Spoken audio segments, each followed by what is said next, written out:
1, 2, 3, hey!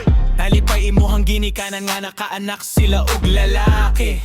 Nang hinaot nga kini mabuotan maong naning kamot tuk nagkuge. Nid ako kang utokan permingga una sa eskwelahan, pero wala pa gani kamo abot sa katapusan ug nabag-o ang tanan. Naguna ang barkada nga mga tampalasan, bisan unsa ang gihagad ug ikaw di makabalibad. Nagsugod sa sigarilyo ug diyan nagmay nga bisyo sa imuhang pagkautukan nga nung ni-enter ka man. Diri na nagsugod ikagubaa ang imuhang kalibutan. Nasugod nagkahanaw ang pangandoy sa imuhang ginikanan. Ni palayo na ka sa eskwelahan, dagan kag rason para lang makaikyas. Ang imuha untang nidug nga kaugmaon, ginikanan mo imuhang gipakyas. Nalingaw ka aning bisyo hatay hanap ang imuhang panlantaw.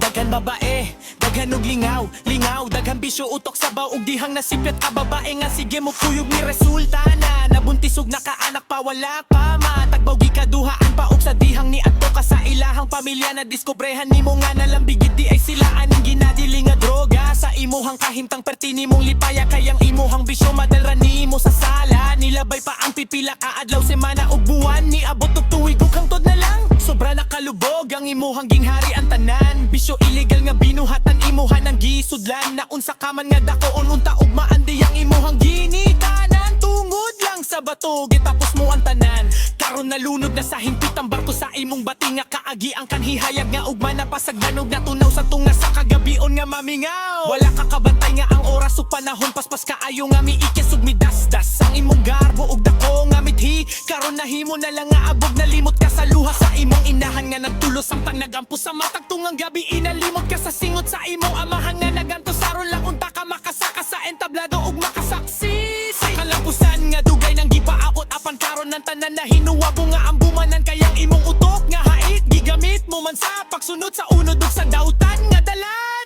Ilumsan mo ang imong kaugalingon sa tapaw nga kalipay na walay kapuslan. Kada suyop, kada hitit, kada pislit sa lighter sa imong kaugalingon nga kapanaanan. Nahuna-hunaan ba nimo ang ugma sa imong mga anak nga karon nagdako sa sabakan sa kangit-ngit? Unsaon man nimo pagiyakan nila kung ang imong kaugalingon mga tiil kadena na sa kasakit. Hay na, bright na bata nga gibasigarbo sa una.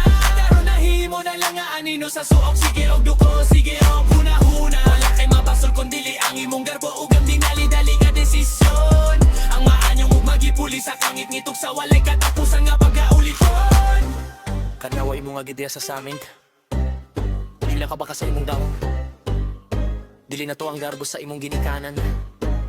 Anino na lang nga sa usa ka tawo nga napildi sa tentasyon. Ang kinabuhi dili usa ka dulang nga pwede ra nimo i-restart kung mapildi ka. Ang matak sayop nga lakang adunay dako nga bayad. O karon ang presyo mao ang imong tibuok kinabuhi. Nakaanggo ka ba? O ulahi na ang tanan.